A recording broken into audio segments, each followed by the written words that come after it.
Hey, I'm Jeff, and I make music with my brother. Hi, I'm Jonathan, and I also make music with my brother. Together, we are Ekko and Sidetrack, and we make music that sounds like this. And this. And even this. This podcast is about music, creativity, and everything in between. Welcome to A Band Apart with Ekko and Sidetrack. This week's episode of A Band Apart with Ekko and Sidetrack is brought to you by our brand new remix, What's So Not and DMA's The Change, the Ekko and Sidetrack remix. It's available everywhere. Go listen to it on Spotify, Apple Music, YouTube, SoundCloud, wherever you stream your music, and get your party on. As always, this episode of A Band Apart with Ekko and Sidetrack is sponsored by Short Order Burger Co. Use the code word METAVERSE for 10% off in-store at either the Hay Street store or the Fremantle store. Yet again, that's code word METAVERSE for 10% off when you order at the counter. Tell them Ekko and Sidetrack sent you and enjoy your burger. Welcome to episode 68. Yes, that's right, 68 episodes. That means we've literally banked like more than 68 hours Of conversation. Yeah. Which is pretty crazy. And you can listen to it all wherever you get your podcasts. And if you're just joining us, you've got 67 episodes to wind through, emotions to feel, places to go with your friends. Ekko and Sidetrack. I'm really excited to get to episode 69 because, as you know, that's one of my favorite numbers. Did you hear that thing on your mum's house ages ago, how they like talked about, were your parents 69 on their 69th birthday? Yeah. And they had guests, they had people asking their parents, like videos of asking their parents. Really? Yeah. I didn't see the video. And like some of them were like, oh my gosh, like, oh, that's crazy. Like, for the listener, Your Mum's House is a podcast with Christina P. and Tom Segura, and they play all sorts of gnarly stuff. But in these videos, yeah, and one guy was like, Why do we have to wait until it's we're 67? Why did we do that pretty? Oh, shut up, Mark! Like, that's definitely a fun thing to do. I mean, it can be fun. It can be not fun. I don't know. I reckon. Wow. Well, how do you Straight feel into about the gutter. 69 ing people. Yeah, so funny. I reckon it's like 69 ing. it's obviously it's great, but there's also big guys have to be on top, right?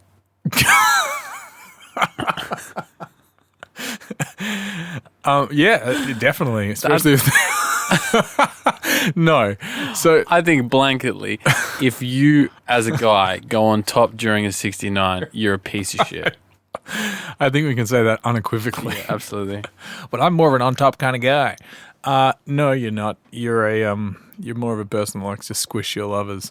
But 69ing, yeah, obviously they're fun. Obviously done it several times. But I think there's a certain amount. Well done.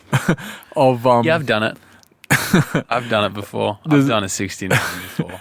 We'll get to your 69ing.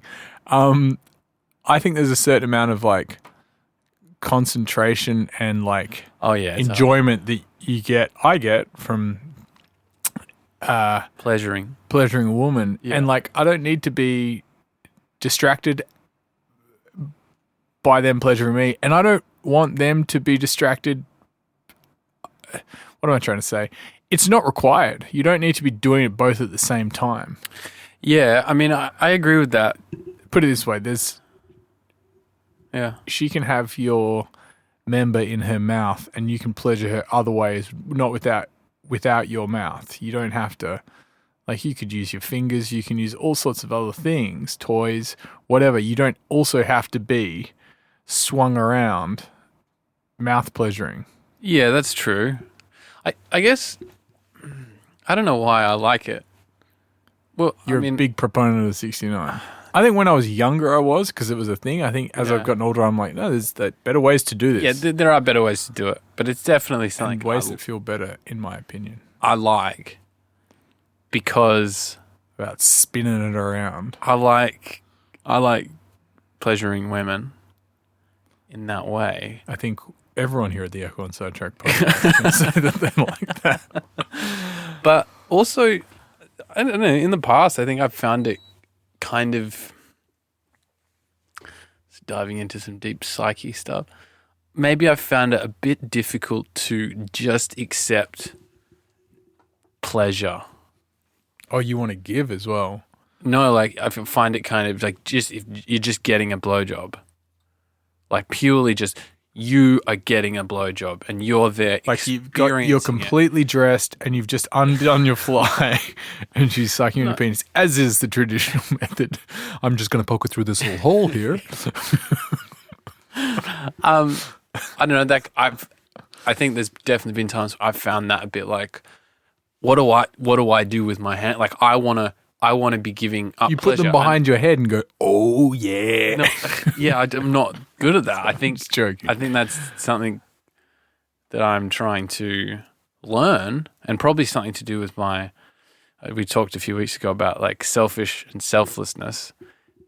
I sometimes find it, just as I sometimes find it a little difficult at a birthday party or a party that's all about me. In those moments where it's all about my dick, I find it a little bit awkward. Maybe that's why. Maybe you need another dick there. 2 dicks. Can it be also about Glenn's dick?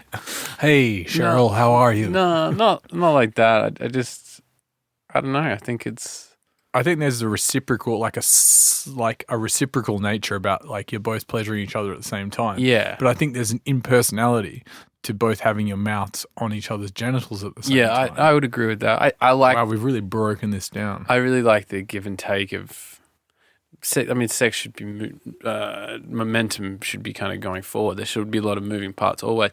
I like a bit of. You're doing a lot of hand movements with your hands, twisting, turning. It doesn't just have to be 69 and lock into that zone for 10 minutes. Oh, no. If you're 69, you have to lock into the zone for 10. Imagine that. Every time you change the sexual position, you had to be like, there's a minimum 4 minutes in this position. Isn't it amazing how, like, sex can... when you're in the moment in sex, it is purely, like, instinctual. The way you two are operating, or sometimes multiple. It's people. A beautiful dance. Yeah, it is like a dance. Like, obviously you're communicating and asking for consent and making sure people are liking what you're doing, and that kind of thing. But there's so much. Stay in the cupboard. Non-verbal and cues and cues. There's so many cues that we read, and it's almost like you're improvising. You're both kind of improvising. I think it's amazing. It's like an improv troupe. It's an improv group going up and improving a really great play and being like, wow, everything just felt right. Yeah. Except you're improving with your bodies and involving pleasure. Yeah, I think it's beautiful. It's such a beautiful thing. It is a beautiful thing, and when done so right and so well, like when the dance is good, it feels meditative, and you're like, "Whoa!" Yeah, good sex should be meditative. Yeah, completely right. Me and you were the only ones here, or the other people in the room. Have you ever had sex in front of someone else? I haven't had sex in front of someone else. I've had sex above someone on a bunk bed. And there were other people in the room having sex. Oh, like a secret. That's like a secret sex. No, it was in a hostel. You're going to have sex with someone and I'm going to sit there and... No one's watched me have sex. Okay. Knowingly. Yeah, I don't think... I've never performed for anyone. I think that would be quite difficult. Yeah, I don't know if I could perform. And also I don't know... It wouldn't... Put it this way. I don't know if it would be completely difficult, but I don't think it would add any sexualness to it. That said, having sex in public is hot. In a kind of secret sex. But that's kind of like doing something naughty when no one knows it. That rather than performance. Yeah. Mm. I haven't had sex with someone else in public for a while. Well, we're putting the call out now. If you'd like to have sex in public or in private with Jonathan, get in contact via the fax number we have up here. That was a joke because I've had sex with myself in public. That's what the... Oh, with anyone else? Sorry, I missed the joke. Okay. I thought you I thought you were just opening the blanket. I read the cue and I thought you were looking for lovers. Or a lover. No, I was making a joke about masturbating somewhere in public, which I don't do. But yeah, some jokes land. Some of them just float on by. You got to swing for the fences, though, don't you, buddy? You do. Should we do anything special for the 69th podcast?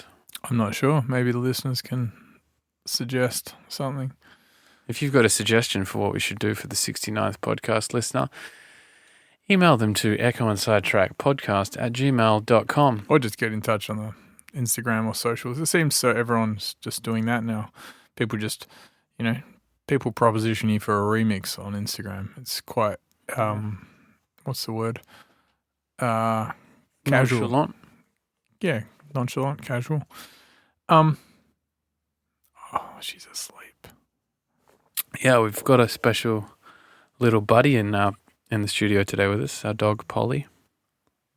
Yeah. Beautiful black and tan Kelpie, lying there dreaming. You can probably hear her snoring. There's something beautiful about hearing animals and also people just with that little purr snore, not the sleep apnea snore, but the little purr snore. You're like, they're asleep, they're having a time, and there's nothing. He's dreaming. I used to have to get up early to go to work, so I would be getting up at 4:30 or 5 o'clock, and I would get up, and my partner at the time would be sleeping, and she would purr. It would sound like a purring. Mm-hmm. And sometimes they'd put their hand out and grab you and kind of just pull you in for a final little kiss or a little snuggle, and then they'd snuggle back in and kind of rearrange themselves. And I just think that's It is a beautiful thing. Napping with people is also beautiful. It's the best. It's good. It's great to be the person leaving and see how they're having a good sleep, but it's also it's fantastic to be the person staying being left in bed. And sometimes it can be a beautiful moment, and sometimes it's oh my god, you get what time? I'm back to sleep. Sometimes there's very little compassion and or care. Yeah. Oh, definitely.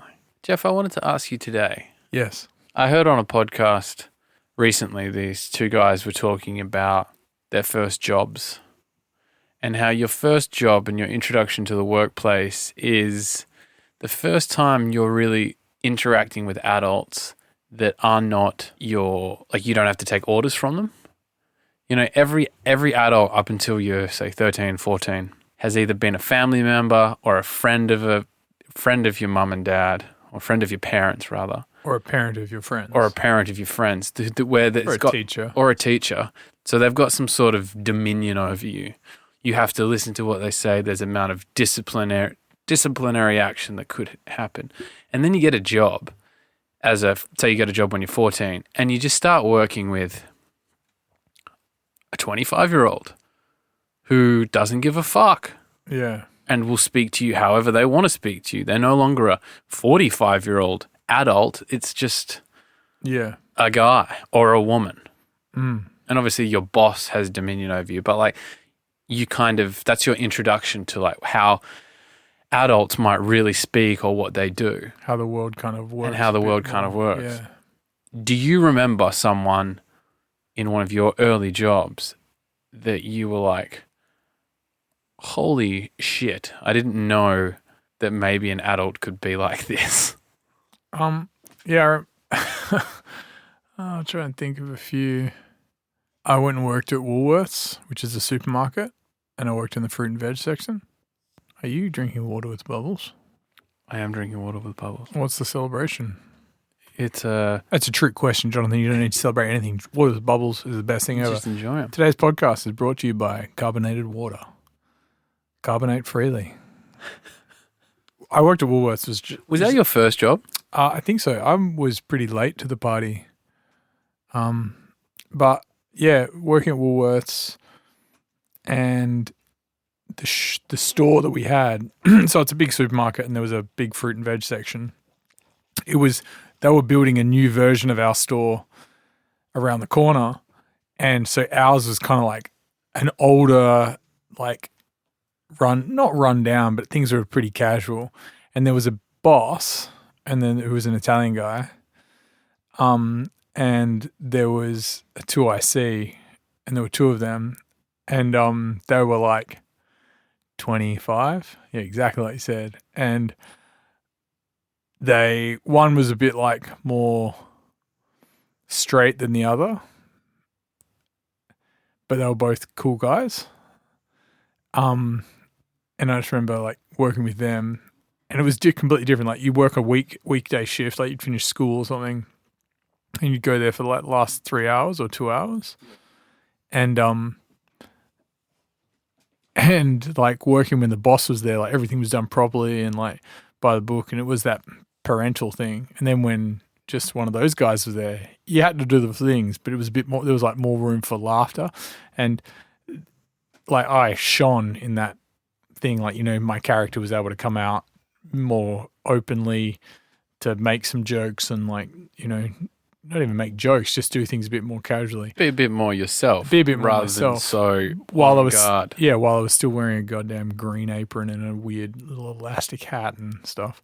But I remember working out because I worked with my mate Robbie, and him being like, "Oh, that guy smokes weed, I think," because he's mentioned a few things. You know that when you're chatting to someone and they're like, "Oh yeah, I've been to that nightclub or something," it's like, "Oh, he knows what this kind of music is. Like maybe he's kind of cool." Like it happens when you meet anyone, you like pick them apart a little bit. But I remember one particular moment, probably like 6 months in. No, it would have been like 3 or 4 weeks in. Sorry. And he was out. I came out the back, and he was like chopping up some fruit and just eating it. And I was like, "Are you allowed to do that?" And he's like, "You got to try the produce. Here, try this mango. Here, try this watermelon." And I was like, "Whoa, this guy's cool. Like, He's giving me fruit. he's giving me fruit from the fruit and veg section. Like, we're allowed to do this." Like, and he was like, "Yeah, I'll give you a hand. I'll show you how to like crush the boxes, and then you can just do it yourself. And like, take your time, man. There's not much else to do in the store." And you're like, "Whoa, I'm getting paid to kind of do this." And then I remember being told to do my first announcement, because at the end of each day, particularly on Saturdays, we'd sell, this is before Sunday trading, you'd sell all the fruit and veg that was probably going to go like off by Monday or Tuesday, so it would be tough to sell on Monday. Mm-hmm. So you'd, around 4 o'clock or 4:15, you'd start getting on the mic and doing specials, or even just going, like taking the reduced stickers out and standing near a section and then just being like, "Step right up, people. All right, what we've got is, Really? we got bananas. They're here for a price of $2.99. We're going to do them for 99 cents a kilo. Grab as many as you can. Come to me for a sticker," and we got it covered. And so I'd see the 2ICs guys do this and the other members that had been there longer. And then, you know, before having my own announcement moment, I'd just like be the guy that's got to write a shitload of stickers, and you'd get people arguing like, "He said 49 cents." And you're like, "I heard him say 99 cents, you crazy person." And there were always lots of Asian people loved getting the various Asian fruits on discount, because they can be quite expensive, like dragon fruit and durian and stuff like that. And do you think at that time, well, I feel Exotic fruit wasn't as well renowned. because people were like, "What's a Lebanese cucumber?" Because now, like, you've got those Asian supermarkets that are quite popular. Oh, they still existed, but I mean, like, No, but even at Whitford's, I'm thinking at Whitford's, there's if you know Whitford's shopping centre, which is in Perth, that grocer's always been there. It's Yeah. just got bigger. but it's gotten way bigger now, Yeah. and now they are supplying a bit more bespoke fruit and veg from Asia and the Caribbean and like But this is also the Middle East. Like they've got interesting, dates. yeah, they've just got interesting fruit rather for than sure. Woolies, which I mean, this is 20 years ago that I'm talking about. yeah, where, exactly, like, 20 years ago, yeah, exactly. it was a different kind of playing field as far as fruit and veg went, in my professional opinion. So we'd be doing these reductions, and then I got asked to do one on the mic, and I was like, "Whoa!" Like, and that's like the microphone across the whole store, and I was like, "Really?" And he's like, "Yeah, like we need to tell more people. We've got 10 minutes left or something. We need to sell all these tomatoes. Like, go and say tomatoes are like $1.99 a kilo, and just make sure you get a reduction sticker. And we're like, okay. And he's like, get on the mic. And I was like, what voice do I do? He's like, doesn't matter. Just like click the button and say it. And I instantly just thought I'd put on a voice because I wasn't confident. I was a kid, man. I didn't want to be like, tomatoes are $2.99. So I went, good afternoon, customers, and like put on the full-on radio guy's voice. Good afternoon, customers. We've got some great specials down for you in the fruit and veg section. What we've got is tomatoes. They're on sale. They're fresh. They're ripe. They're ready to roll, and they're $1.99. Just meet some Harley and the crew down there and get a sticker. And then I came out, and the two IC guys just looking at me like, who the fuck are you? I got told by the other guys, like, that was good, but why you don't have to put on a voice? This is not a joke kind of thing. And me and Robbie were obviously laughing about it. But then, yeah, I suppose that was like a thing. I was like, oh, I got a little bit of responsibility, and like, found out these guys are cool. Later on down the track, it was funny just to insert words into like your announcement or something, like stupendous or like, we've got a, I don't know, I can't remember. Like, we'd always give each other a little word that to put in and stuff. So we had a fair bit of fun. But when we went to the new store, things really changed. Everything was like cleaner and by the book, and there were more cameras, and they changed the way we did price reductions and stuff like that. And there was more shit to clean, so people would always tell me off. Do you remember standing and talking? Do you remember ever kind of looking up to anyone you worked with in those days? Like, you can be my guide through this. Yeah, I mean, you're 16, 17. Who are you looking up to at this point? Probably no one at work. I'd chat to the other guys around, like from the other sections. They were kind of cool guys. They were more my peers, but they were like cool peers, I suppose.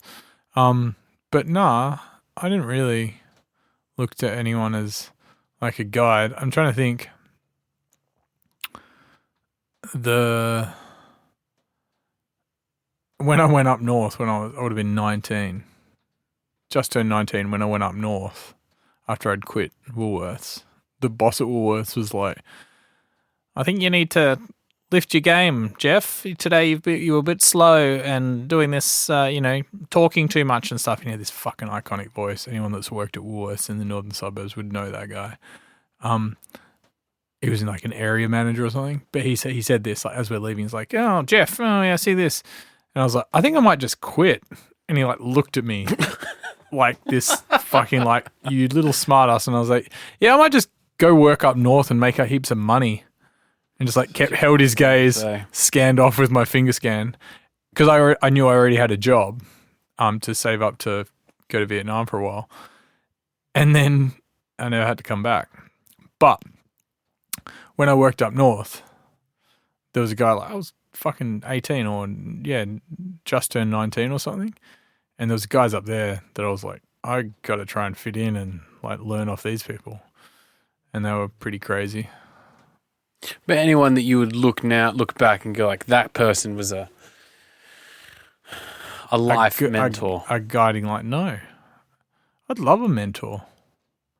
I'd love someone. I've always used peers as like kind of like guiding lights and reference and stuff. I'd love a real I'd love a mentor. You want a 69 and I want a mentor. This podcast is a cavalcade of fucking requests. Really got our life. What about you? Goals. You want a mentor, like they're looking at like a guide. It's good to have someone to mentor. I think I could grow running around being like, I just want to fucking eat pussy while getting my dick sucked. Yeah, like fucking little animal. No, that's not what I want. I'd also like a mentor. I think to some degree Carl has been a mentor to us, but not as structured as maybe we'd thrive with. No, unlike Byron. Yeah. But again, it's like... That's what I mean. They're peers. They're friends. They're peers. They're kind of like learning, people that are more experienced in things that we maybe not have so much experience in. I'd love like a fucking... I'm going to meet with you every 2 weeks and I'm going to help progress and pull you up to where I am. I'd love that kind of mentor. Yeah, I agree. If you own a mentoring business and looking for 2 clients, give us a call.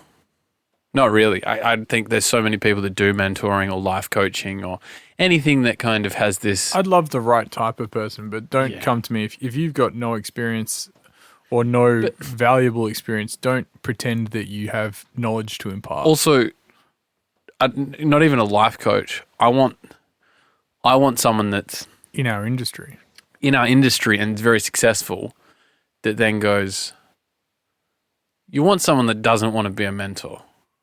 I'm doing this because I've got knowledge and I can make room for you in my schedule, but I don't really want to do it. You don't want someone that's like a professional mentor, because that's where you get into this weird gray area of like. If they were a professional mentor and they were good and they were in our field, I'd take it. Yeah, I mean, maybe, but there's at the moment it feels like there's a lot of people out there that become life coaches or. Life coach isn't a fucking career path. You've got to have but you've got to have had a life to become a life coach. You can't just be like, I kind of want to be a life coach. It's like, what? Just because you did a 3-month fitness course, it's kind of, and you're going to tell someone to meditate and eat fucking less gluten. Yeah, I mean, that doesn't make you a life coach. That makes you a fucking. I think there's some shysters. Absolutely. In that business. But yeah. To move away from the shysters. Yeah. Who was someone that you looked up to when you were younger? Was there someone? Probably Dave. Oh, yeah. Because you worked in kitchens. Yeah. I worked in kitchens since I was like 13, 14. And I definitely met some crazy people. And that definitely showed me what I could do and get away with saying, and probably has imparted my enjoyment of saying crazy things to people. And crazy things is like saying to someone at school, like, oh, I fucked your dad last night, or your dad fucked me, as like a 15-year-old. And that's crazy. That's crazy. That's a crazy thing to say. A 15-year-old kid told me that he got fucked by my dad. That's like dirty comedian spec. Dirty comedian spec. But that's what that's what you'd talk about in the kitchen. That was the banter in the kitchen. Because you'd talk about showing each other your dicks and like that kind of stuff. Like it was dirty. Kitchens, I mean, they still are. Usually they're full of reprobates. One of the things my friend Peter, your friend Peter as well, he really misses having changed job and gotten out of hospitality after 20 years. He's like, I miss the banter. Man, it's so important. It's so important. I think I was talking to a friend about this 2 days ago, and we were saying how much we couldn't work in an office. Like, you'd be fired instantly. Instantly. Because I'd probably... Hey, Glenn, I fucked your dad. Yeah. What? Exactly. Like... Dude, just go to HR. Because everything's so uptight and everything's like, you can't say that crazy stuff. And not like I'm telling everyone that I want to fuck their dad all the time. But 69. Running around trying to get 69s that tell people you fucked your dad. But like, I need to say and laugh about some of that crazy stuff. And some, of course. It's a release valve as well. It's a release valve, and it's funny to say that sometimes the craziest thing, and I've definitely said inappropriate things at inappropriate times, but that kind of entertaining of oneself and a group of people in a kitchen scenario is something that I and everyone that works in hospitality loves. And it's why people work in hospitality so much, because you can get away with saying or having crazy conversations. It's the what if conversations.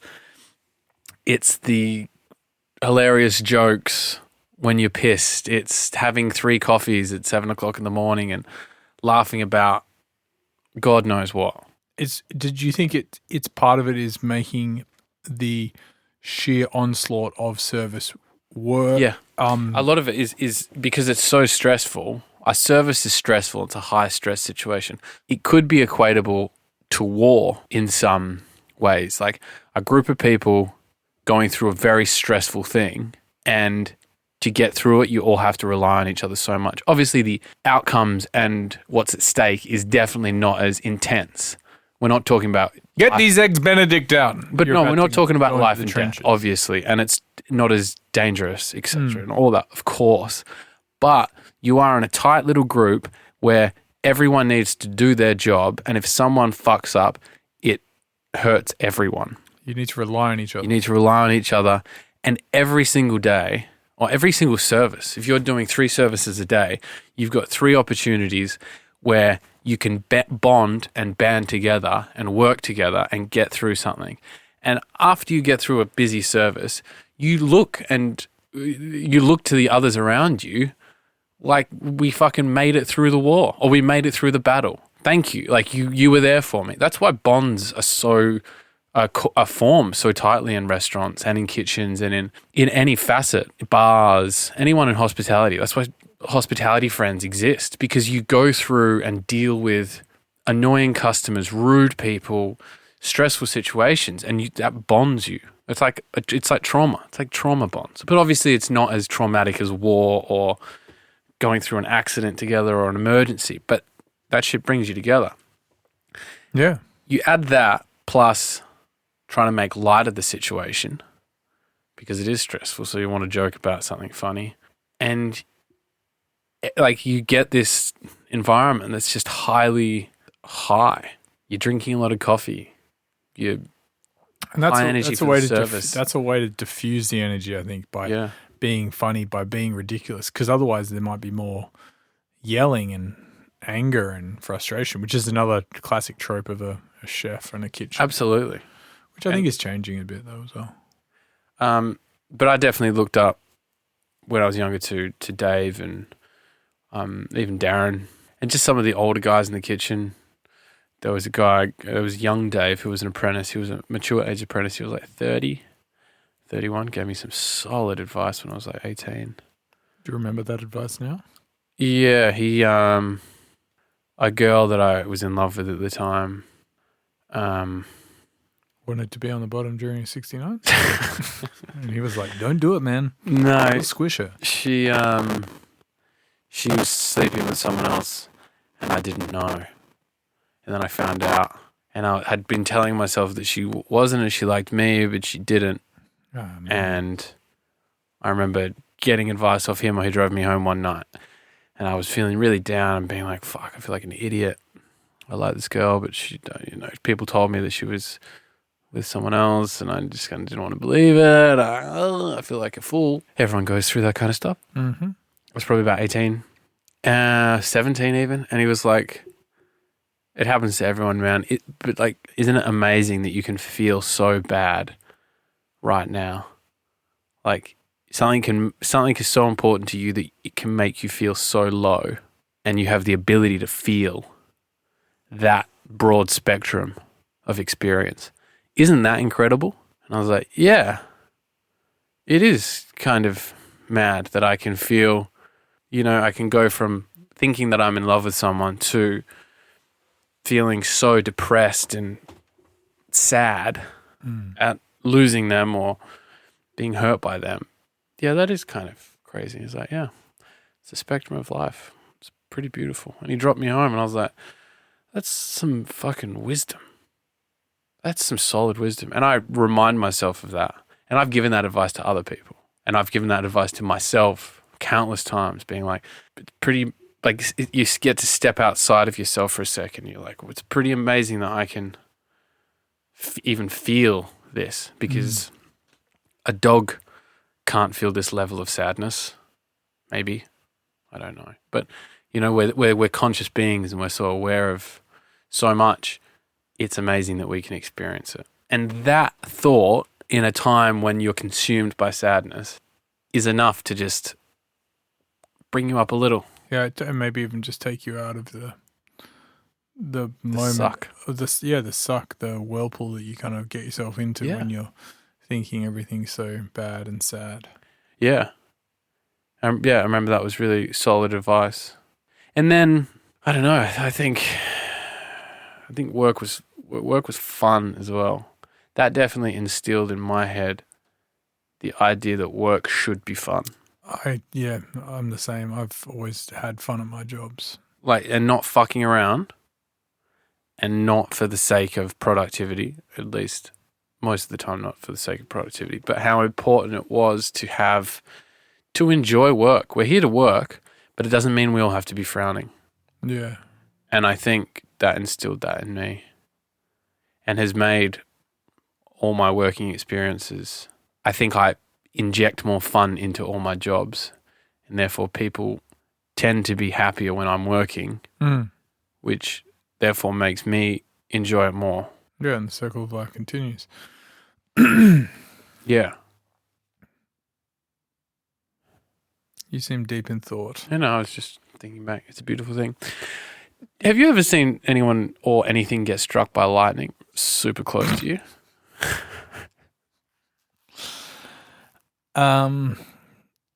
What a tangent. No, never. Maybe the closest thing was I thought that some lightning struck up at Seacrest Park, which is probably about 300 meters from our house. So it's just loud It lightning. was very loud. Yeah, but I didn't see something. What did you see? Have you seen something? I haven't, but I would love to. I would love to see something get struck by lightning really close up, or someone, but they 100% survived. It would be so insane. You'd feel the energy in the ground, and you'd probably fall over, and a bunch of other stuff would happen. Why do you think you want to see that kind of thing? Zeus was the king of the gods because lightning existed. It was like the greatest, most epic thing you could see when you had no knowledge of science. If there was lightning strikes, people attributed it to God, the king of the gods. Yeah. And I still think, maybe apart from space, but a lightning strike is just pure energy and such a intense, natural thing to witness. It's kind of like an avalanche. Even an avalanche is just a bunch of stuff falling on a big scale. It's scale. But lightning is is insane. I completely agree with you. I just wanted to hear your perspective. I'd love to see some lightning strike. It would be really intense. And just videos, I've watched some videos have come up recently on social media of a tree getting struck just by these guys that are filming. And the tree is just pulverized instantly. And I would hate to see someone die or be hurt. Well, no matter what you can do, a lightning strike is going to hurt. But I don't know. It would just be such an awe-inspiring thing to witness. Would you say being struck by lightning is an honor? Maybe.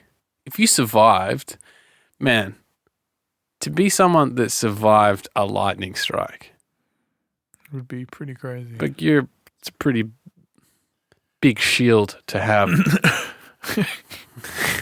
in your cachet of put that on your life Tinder profile. Just fuck yeah. I've been struck by lightning. I'd 69 someone that was struck by lightning.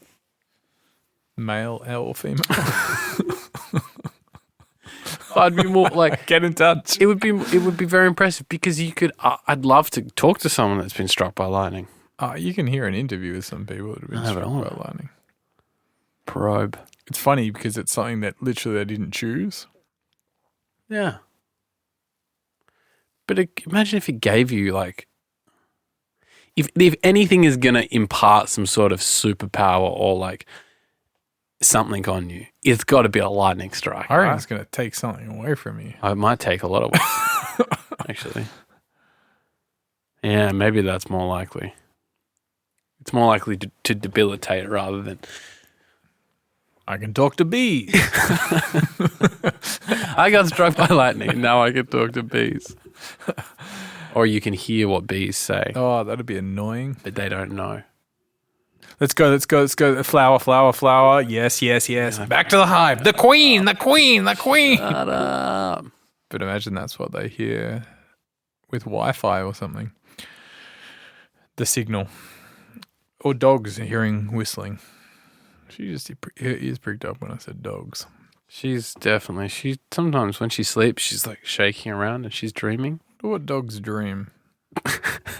What do dogs dream? No, I just like, I wonder what dogs dream, and then my brain kind of went off for a second. But Well, I think dogs dream about life. They just dream about running, man. But- Surely just running. but They're not like driving cars. But we don't even know like what or why we dream, kind of thing. So who are we to hypothesize on what dogs dream? That's true. Well, our dreams are apparently like, it's at the end of the day, it's just like a dump of information that we're taking in, but not consciously aware of. Yeah, and then it's like the And then fragmentation of your hard drive. Yeah, and it's just like, okay, we're just going to dump all this stuff through this filter, and you basically watch the filter. That's why sometimes your dreams No, can involve things that happened in the day, or but that's the weirdest thing. So that's long been a hypothesis, and maybe we can get more into this next week, and we can do some reading about the dreams, or not. But I think the most interesting thing about it that kind of debunks that theory is that dreaming uses energy, and evolutionarily, why would you use energy while you sleep unless it was doing something for you? well, you're freeing up space in your hard drive. I don't think that's how the brain works.